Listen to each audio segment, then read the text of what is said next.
Mr. Morelli. Yes, Mr. Speaker, will you call the House to order? The House will come to order. A quorum being present, the clerk will read the Journal of Sunday, June 5th. Mr. Morelli. Yes, Mr. Speaker, I move to dispense with a further reading of the Journal of Sunday, June 5th, and that the same stand approved. Without objection, so ordered. Mr. Morelli. Yes, thank you, Mr. Speaker. Colleagues, we have a busy day once again today, and I would like to encourage the cooperation of the members. Before I go through our schedule, let me just note June 6th is an important day in history, a number of years. For instance, on this day in 1851, Mr. Speaker, American teacher and abolitionist Harriet Beecher Stowe published the first installment of Uncle Tom's Cabin in the National Era. Stowe showed that slavery touched all of society beyond the people directly involved in the trade. On this day in 1944, Allied powers from America, Britain, and Canada landed on the beaches of Normandy, France, beginning the liberation of Western Europe from Nazi control during World War II. D-Day was the largest single amphibious assault in history and an important victory for the Allied forces. And on this day in 1968, many of us will recall, United States Senator from New York, Robert F. Kennedy, died from an assassination where he was shot after winning the California presidential primary on June 4th. We would do well to remember our historical context as we begin working on a very, very busy day. Members have on their main desks, on their desk, a main calendar and a debate list. After introductions and housekeeping, we will begin our work today on the debate list and on consent, beginning with calendar number 819, and we will work on the debate and calendar throughout the day. Members should be aware that the following committees will be meeting off the floor, so if you're on any of these committees, pay special note to the desk. We will have at various times the Committee on Mental Health, Real Property Taxation, Tourism, Transportation, Codes, Ways and Means, and Rules. Members of both parties should be aware that party conferences will be needed at the conclusion of our work on the floor, and we'll be giving announcements about that as the afternoon unfolds. So with that as a general outline, Mr. Speaker, if there are introductions and housekeeping, this would be the appropriate time. Introductions. Ms. Paulin for an introduction. Yes, Mr. Speaker, thank you. I'd like to welcome to the Assembly floor Ms. Jane O'Connor, an 8th grader from Pelham Middle School in Pelham, New York. Sarah Jane is the first place winner of my district-wide essay contest, There Ought to Be a Law. In her essay, she shared her family story of struggling to afford costly hearing aids for her brother who was born with profound hearing loss. She described the need for greater insurance coverage to help the millions of New Yorkers who are hearing impaired. As a result of Sarah Jane's essay, I've introduced legislation to remedy this problem. Joining Sarah today are her parents, Jim and Michelle O'Connor, as well as family members from throughout the state. Also here to share in Sarah Jane's accomplishments are the superintendent of Pelham Schools, Dr. Peter Drizzo, the principal of her middle school, Dr. Robert Ray Lee, and the school's director of humanities, Mrs. Maria Thompson. I ask that you join me in recognizing Sarah Jane for her academic accomplishment and to extend to her, her family, and the members of the Pelham School community the cordialities of the House. Mr. Tedesco on the same subject? No. Your own. Okay, certainly. On behalf of Ms. Paulin, the Speaker, and all the members, we welcome you here to the New York State Assembly. We commend you on your academic work. Parents, we commend you in supporting your child. This is the People's House. You are always welcome here. We hope that your beginning academic achievement will grow and grow as you go on and pursue your college degree. Thank you so very much. Welcome.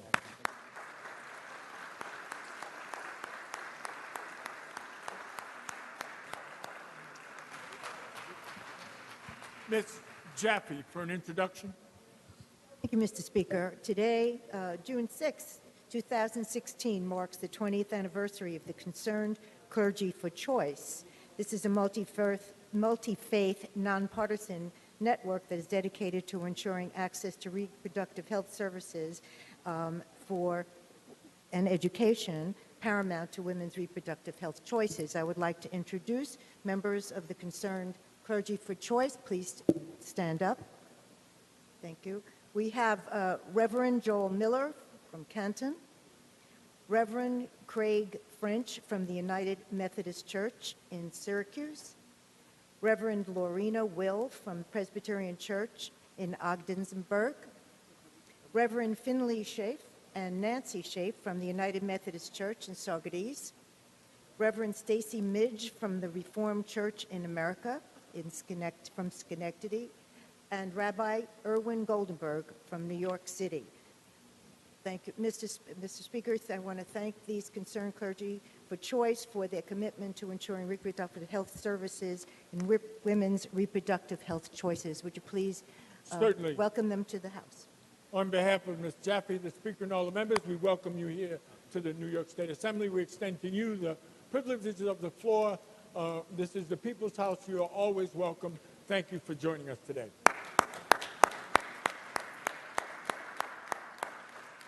Mr. Tedesco.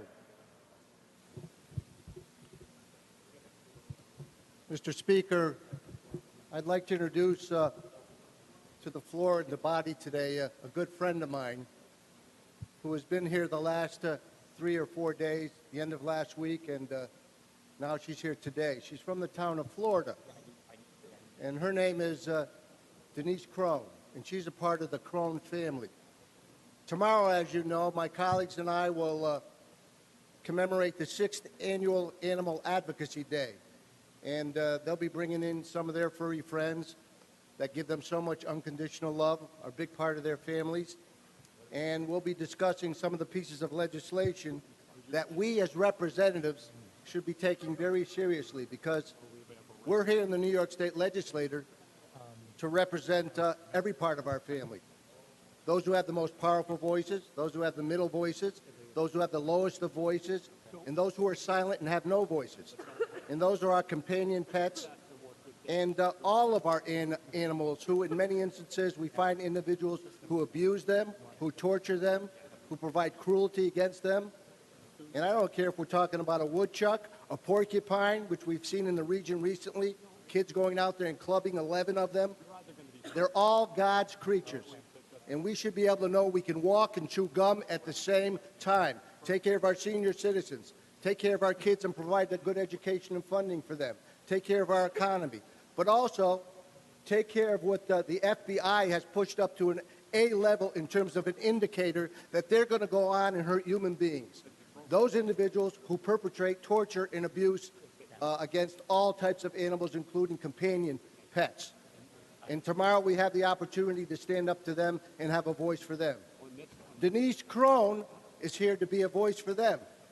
She is a part of the Crone family where a perpetrator broke into her home in the town of Florida, burglarized her home, but did something that was unconscionable. Killed and assassinated 2 golden doodles, Kirby and Quigley, in her home. And she had to have the experience of walking into that house and finding those 2 animals in pools of blood. And she is here to support a piece of legislation which passed the New York State Senate 59-1 3 times, got out of our Ag Committee 22-0, and is now pending in our Codes Committee. And if you want to make us safer, because this is a public safety bill, Kirby and Quigley's law, pretty simple bill.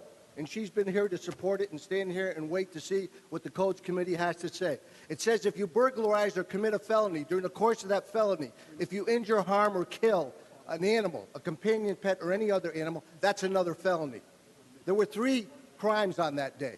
The burglary was the least of the crimes to the Crone family, because when they stole those computers and those TVs, they can all be replaced. But you and I know who will be showing up tomorrow for Animal Advocacy Day, you cannot replace the love, the unconditional love of the pets that she lost. She'll live with that memory for the rest of her life. It shouldn't be a slap on the wrist for those animals. And I want to introduce you a real animal advocate who is not just talking the talk, but has come here and stood here the last 3 or 4 days to walk the walk and stand up for our companion pets. And her name is Denise Crone from the town of Florida, and she's going to continue to do that until we get some support and something justice for those animals and for the families across New York State. I introduced her to you and asked you to welcome her and thank her for being here and thank her for her advocacy for the entire family of New York State. Certainly, on behalf of Mr. Tedesco, the Speaker, and all the members, we welcome you here to the New York State Assembly. We extend to you the privileges of the floor, and we hope that you have a productive day here. Thank you.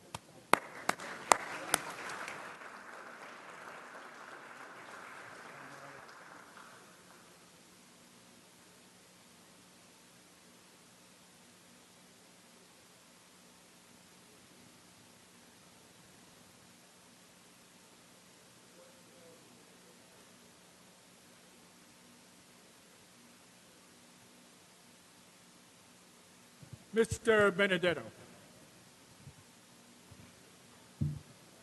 Thank you, Mr. Chairman, for allowing me to interrupt the proceedings here today. I am accompanied here today by two dear friends who have traveled up to Albany to see the Italian Festa, as a matter of fact, but at the same time wanted to come into the chamber to see us do our business. They are two men who run upstanding businesses in the Bronx, AJ Recycling and Sanitation Services, that hire and employ several hundred Bronxites. They are upstanding businessmen who know how to treat their workers correctly and get fine production from their workers. It's an honor to be on the floor to introduce to us all Andrew Bolero and Andrew Squitieri, who have come up here today. And Mr. Chairman, if you'd be so kind to welcome them to this chamber and to grant them the privileges of the floor. Thank you. Certainly, on behalf of Mr. Benedetto, the Speaker, and all the members, we welcome you gentlemen here to the New York State Assembly. We extend to you the privileges of the floor. We hope you enjoy the proceedings as we move on, and of course, enjoy the festivities this evening. Thank you so very much. Mr. Santa Barbara. Thank you, Mr. Speaker, for allowing me to interrupt the proceedings for the purposes of an introduction. Today, I'm very pleased to welcome to the Chamber representatives from Habitat for Humanity of Schenectady County. Joining us today, we have Executive Director Madeline Thorne, Board Director Miriam Kajusti, Community Relations Manager Karen McLean, and Randy Sparrow, who is the manager of the Restore location in the city of Schenectady. This summer, the organization will reach a major milestone as they begin construction of their 50th home. As one of 1,500 affiliates of Habitat for Humanity International, Schenectady Habitat is a nonprofit organization that works throughout the county to bring both generous donors and hardworking volunteers together to help working families in the area. And together, they're making a difference in the lives of families in all of our neighborhoods. Since 1993, the organization has been dedicated to improving housing through constructing, rehabilitating, and preserving homes throughout the area by advocating for fair and just housing policies and providing training and access to resources for families in need.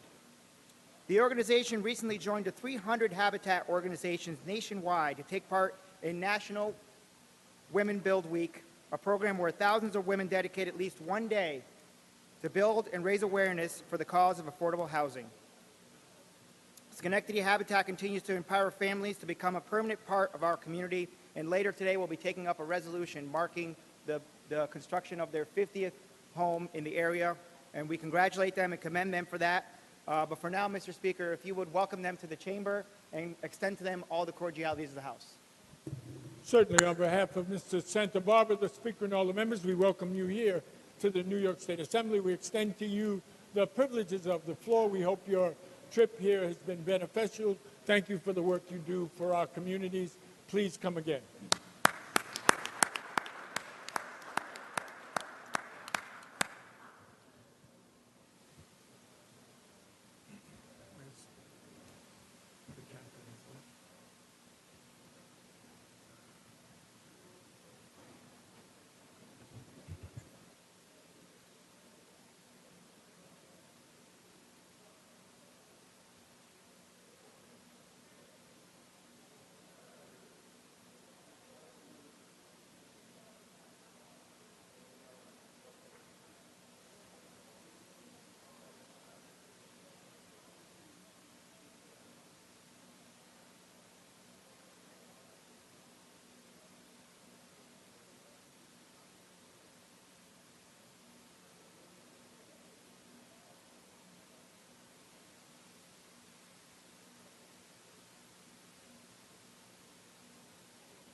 Mr. Morelli. Thank you, Mr. Speaker. Before we go to resolutions, I understand that Real Property Taxation Committee is about to begin in the Speaker's conference room. Ms. Galiff is prepared for real property taxation in the Speaker's conference room. Real Property Taxation, Speaker's Conference Room. Ms. Galiff will lead you. Mr. Morelli. Yes, if we could go to page 3 of the main calendar, let's begin with Assembly Resolution 1137 by Ms. Russell.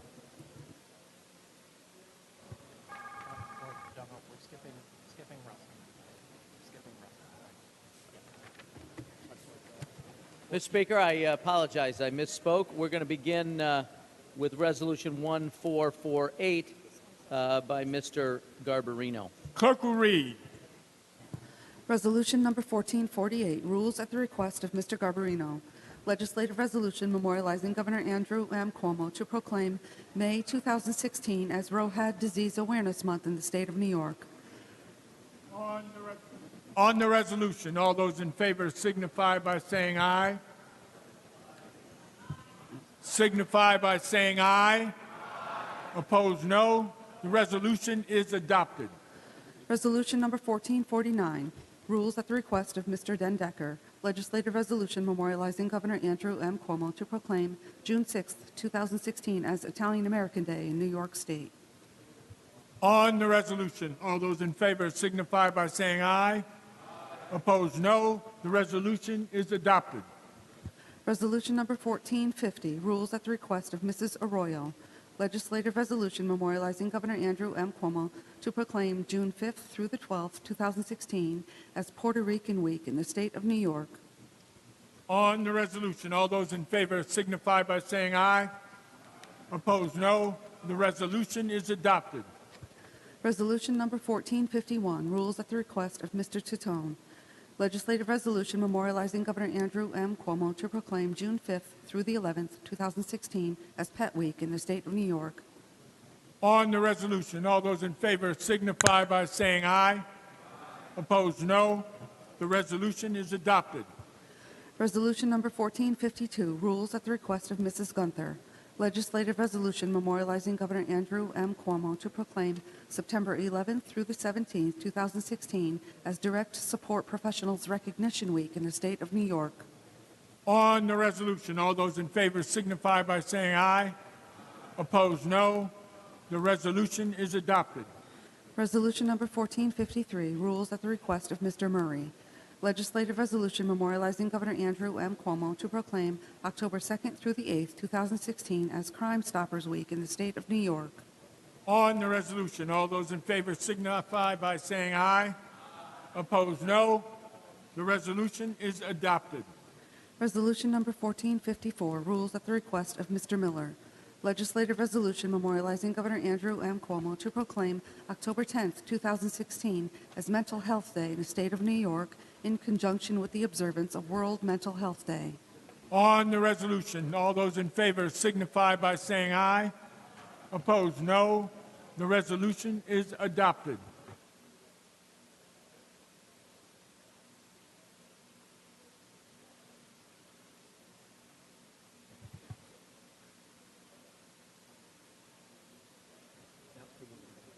Mr. Morelli? Yes, thank you, Mr. Speaker. I understand that we have an introduction by Ms. Hooper and others. If we could go to that now. Introduction by Ms. Hooper. Thank you, Mr. Speaker, for allowing me to interrupt these proceedings. I have a most unusual... 1 minute, Ms. Hooper.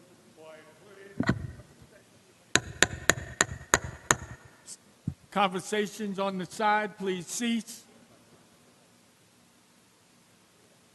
In the back, shh. Take it out of the chamber if it has nothing to do with the introduction. Proceed, madam. Mr. Speaker, thank you for the privilege to interrupt these proceedings.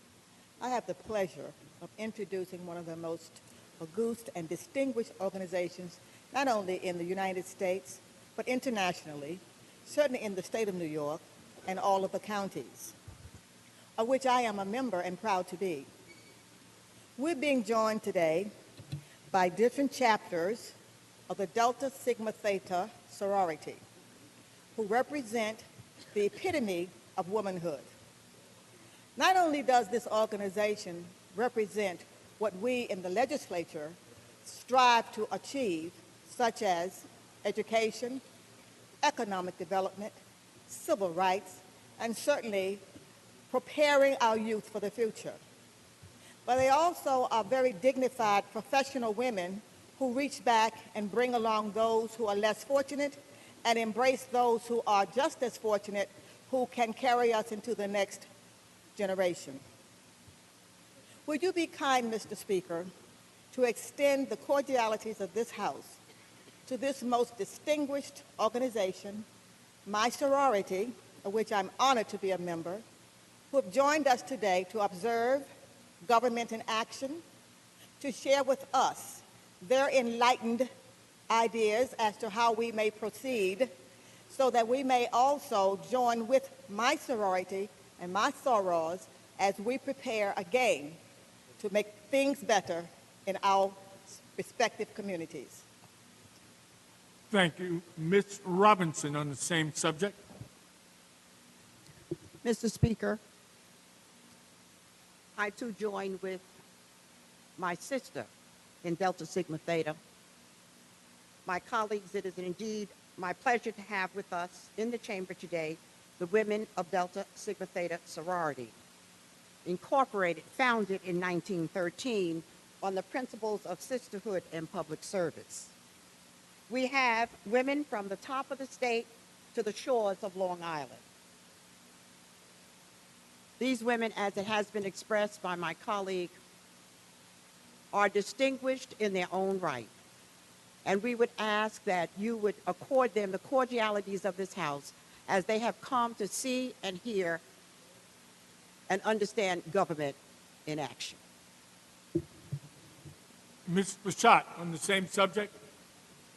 Yes, thank you, Mr. Speaker, for allowing me the pleasure and time to interrupt the proceedings to introduce my illustrious sorority, Delta Sigma Theta sorority, incorporated in the Capitol. I am so proud and honored to be a part of the sorority and to have my sister here with us today.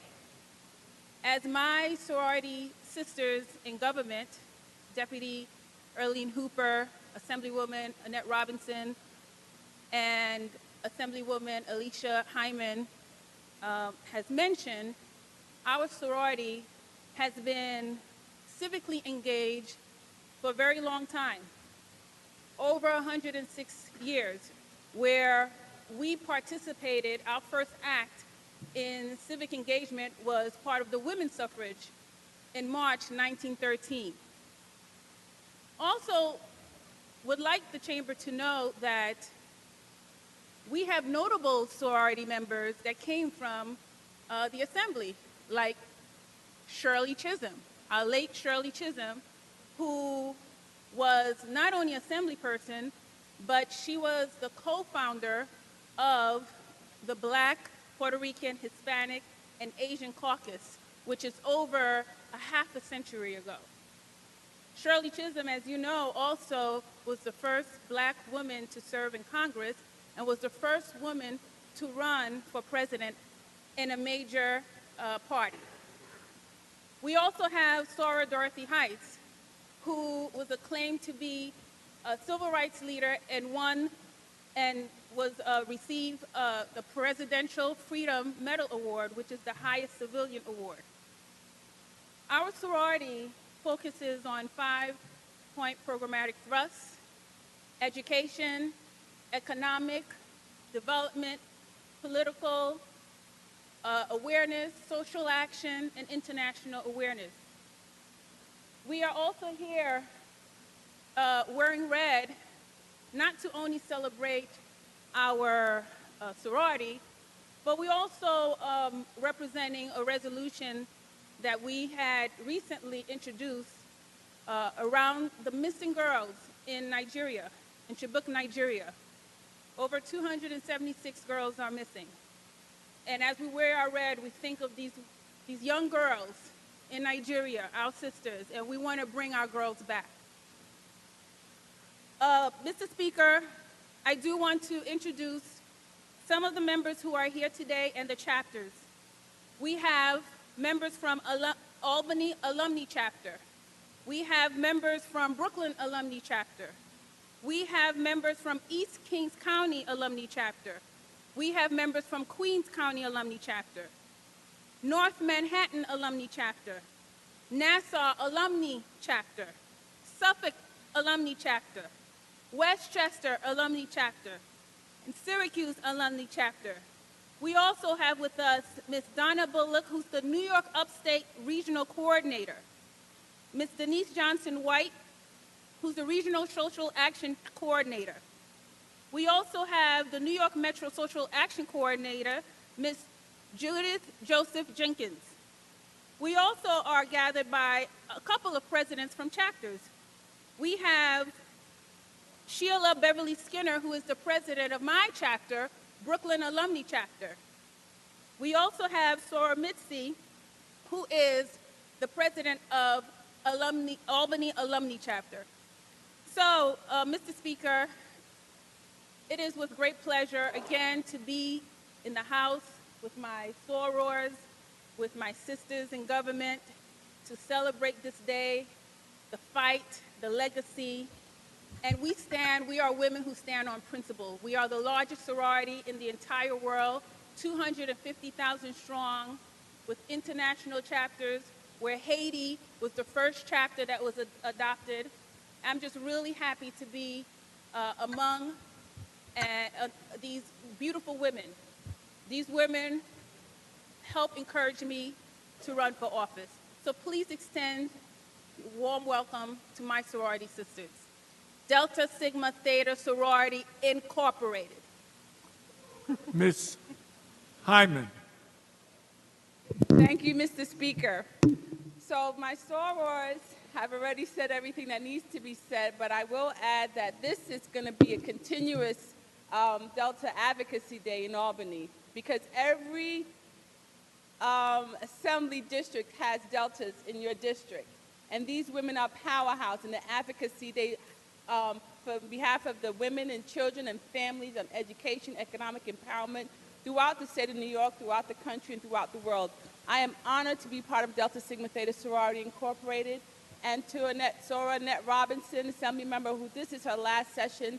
Our sorors are here to give you greetings, to thank her for the work that she has done on behalf of her district in Brooklyn. So it is an honor and privilege to be a member of Delta Sigma Theta Sorority Incorporated. Our founders did not know just how far we would come, and it is an honor and a privilege to be of service first. Thank you very, very much, and please afford the cordiality of the House. Thank you. Thank you. Mr. Barron, on the same subject. Thank you very much, Mr. Speaker. No, I'm not a member of the sorority, nor do I have on my red today. But I did want to rise to say that we honor you today. We honor you for your work over the years. We honor you because my heroine, Shirley Chisholm, was a member of your sorority. And she, like many of you, are unbought and unbossed. So some of us have this kind of militant response to things because we're following in the footsteps of your honorable member, Shirley Chisholm. So I want you to continue to doing the work that you do. There's an African proverb that says, women hold up more than half the world. And surely those of you who come up in our movement and our communities, where would we be without our grandmothers and our mothers and our sisters and the women who led so much in our struggle, from the civil rights movement to the Black Panther Party? It was black women who really were the basis of our liberation and our movements. So when we honor you today, we honor the best in us. And I just wanted to get up and say congratulations. On behalf of Ms. Hooper, Ms. Robinson, Ms. Brachat, Ms. Hyman, Mr. Barron, the Speaker, and all the members, we welcome this extraordinary sorority here to the New York State Assembly. We extend to you the privileges of the floor. We hope that this day will be beneficial to all of the state of New York and that your efforts will be successful. Thank you so very much, and you are always welcomed here. Thank you.